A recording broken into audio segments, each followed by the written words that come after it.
podcast Senari, Seni dan Inspirasi Ringin Anom. Senari, suarakan seni, bagikan inspirasi. Nah, di episode kali ini kita akan berbincang-bincang dengan salah satu kader dari Sekolah Orang Tua Hebat yang telah mengikuti program ini dari awal hingga lulus. Nah, di episode kali ini kita akan mengulik lebih dalam tentang bagaimana mengatasi parenting dengan ilmu Sekolah Orang Tua Hebat ini. Baik, langsung saja kita sambut narasumber kita hari ini, Ibu Dita. Monggo silahkan masuk, Bu. Monggo silahkan duduk. Silahkan menyapa teman-teman penonton. Perkenalkan nama. Ya, perkenalkan, saya Ibu Dita Agustina dari Kelurahan Ringin Anom. Ibu Dita ini adalah salah satu peserta terbaik dari Sekolah Orang Tua Hebat. Baik, selamat datang Bu Dita. Di sini saya Inaya sebagai host dari acara podcast Senari, Seni dan Inspirasi Ringin Anom. Jadi di podcast ini kita mengundang beberapa narasumber yang relevan dengan tema kita, yaitu seni dan inspirasi, berbagi inspirasi. Nah, di episode kali ini panjenengan Bu Dita, kita akan bahas tentang tantangan parenting ya Bu di Sekolah Orang Tua Hebat dari ilmu yang telah sampean dapatkan.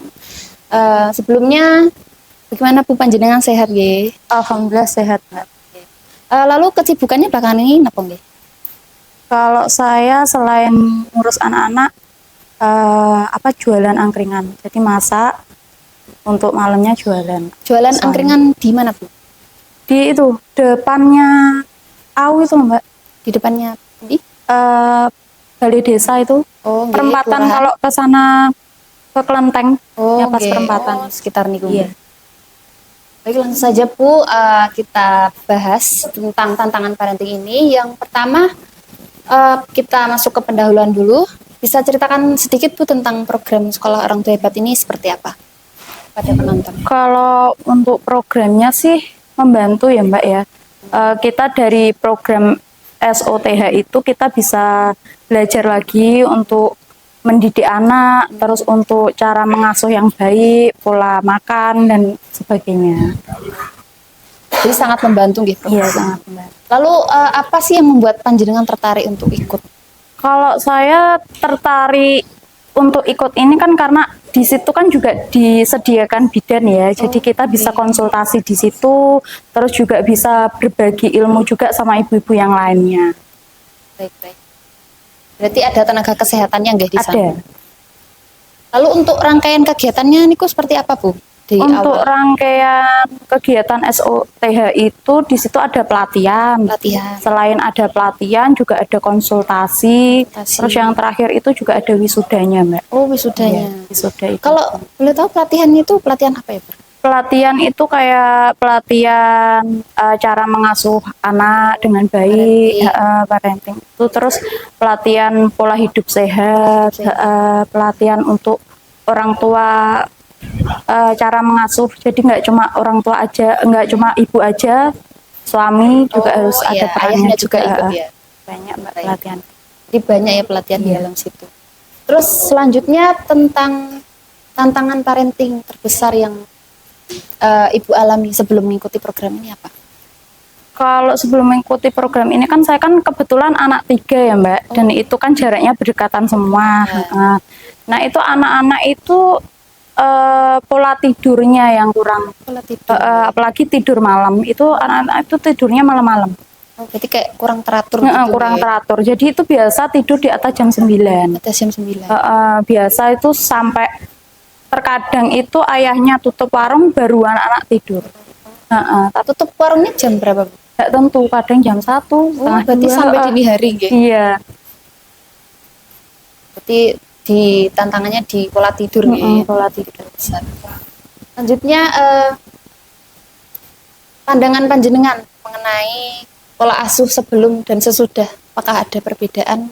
Ada Mbak. Nah kalau untuk sebelumnya kan saya memang kesulitan ya untuk ngatur, tapi setelah saya ikut program SOTH itu saya kan juga konsultasi. Nah itu saya juga diajarkan tips-tipsnya, jadi saya terapkan berbagai tips yang dikasih sama bidan-bidan, sama ibu-ibu kader, itu saya terapkan dan alhamdulillah untuk anak saya yang pertama itu kan sudah mulai sekolah, jadi bisa sudah perlahan mulai bisa tidur agak lebih cepat. Jadi berpengaruh ya mengikuti. Berpengaruh. Terus selanjutnya poin utama atau pelajaran penting yang Ibu pelajari dari STH ini satu aja. Kalau untuk poin utama yaitu teknik untuk pola asuh anak. Pola asuh anak nggih. Jadi penting. Lalu selanjutnya dari semua rangkaian pelatihan yang sudah panjenengan ikuti di STH itu mana yang paling membantu Ibu di mengasuh anak? Tekniknya atau apa? Yaitu tadi tips untuk cara menidurkan kayak anak, pola asuh itu tadi. Berarti yang itu ya. Terus selanjutnya bagaimana respon dari anak-anak Ibu atau keluarga terhadap perubahan pola asuh? Kalau anak-anak sih sudah bisa ya Mbak ya diatur, apalagi yang sudah sekolah. Tapi untuk yang nomor 2 kan kita masih dia kan masih seneng main-main kan. Kalau yang nomor pertama itu bisa nerima karena dia kan besoknya sekolah. Jadi kita kasih pengertian Sudah bisa mengerti. Kalau untuk keluarga, suami itu alhamdulillah juga mendukung. Jadi responnya baik ya dari keluarga. Iya. Terus tips dan saran Bu bagi orang tua yang sedang menghadapi tantangan seperti emosi anak yang tidak stabil, apa tipsnya yang bisa Ibu bagikan? Kalau tipsnya mungkin setiap orang tua punya sendiri ya Mbak. Iya. Kalau tipsnya sih saya beri rasa nyaman aja, rasa tenang ke anak. Jadi yang pertama itu tidak membentak anak ya, jadi anak itu nyaman. Nah baru kita tanya dia maunya apa. Biasanya dia bisa luluh juga. Iya. Jadi harus diberi rasa nyaman dulu sehingga anaknya bisa mudah untuk berkomunikasi. Lalu menurut Ibu hal terpenting apa yang harus dimiliki orang tua untuk mendukung perkembangan anak? Pertama kasih sayang ya Mbak. Kasih sayang itu yang pertama yang penting. Terus juga perhatian. Terus yang ketiga itu komunikasi, pendekatan aja sama anak. Harus sering-sering berinteraksi gitu, diajak komunikasi. Lalu harapan dan inspirasi untuk para penonton Ibu. Apa pesan Ibu bagi orang tua yang masih ragu untuk ikut pelatihan ini atau sekolah orang tua hebat? Sarannya? Nggih. Kalau saran saya sih jangan ragu ya, karena ini memang programnya sangat membantu, apalagi untuk ibu-ibu muda, ibu-ibu yang masih baru. Itu kita di situ bisa konsultasi, bisa tukar pikiran bareng-bareng sama ibu-ibu. Jadi enak kita di situ saling sharing. Jadi banyak hal yang bisa kita dapat ya di sana, di sekolah orang tua. Lalu apa harapan Ibu untuk masa depan keluarga Ibu setelah menerapkan pola asuh yang sudah sampai dapat di sekolah orang tua hebat? Semoga sih keluarga semakin sejahtera ya Mbak ya, anak-anak sehat, terus keluarga semakin harmonis. Jika Ibu harus merangkum semua pelajaran yang telah Ibu dapat dari awal sampai akhir di sekolah orang tua hebat, kira-kira apa yang ingin Ibu sampaikan ke orang tua di luar sana?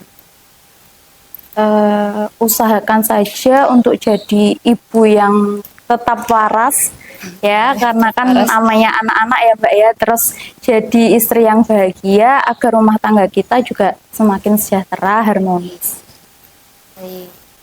Nah itu tadi pembahasan kita dengan Bu Dita mengenai tantangan parenting dengan ilmu sekolah orang tua hebat yang telah Bu Dita dapatkan.